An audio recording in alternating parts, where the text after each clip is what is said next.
Краткий разговорник по казахскому языку. Характеристика человека.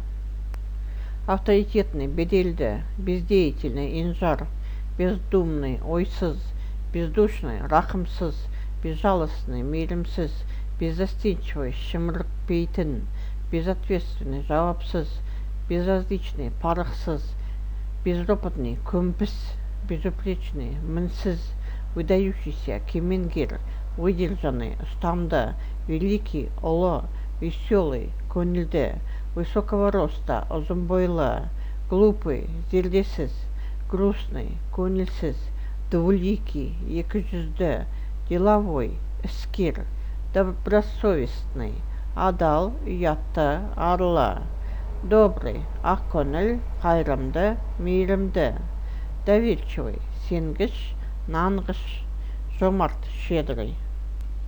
Злой, ашушан, красивый, сұлу, маленького роста, аласабойлы, тапал, мягкий, жұмсақ, недобросовестный, селқос, қара ниет, некрасивый, көріксіз, непорядочный, пасық, несчастный, сорлы, бақытсыз, образованный, білімді, оратор, шешен, полный, толық, порядочный, парасатты, равнодушный, инжар, серьезный, байсалды, совестливый, ұяты бар, солидный, салмақты, среднего роста, орта бойлы, счастливый, бақытты, худой, арық, худощавый, арықша, широкая натура, кең пейіл.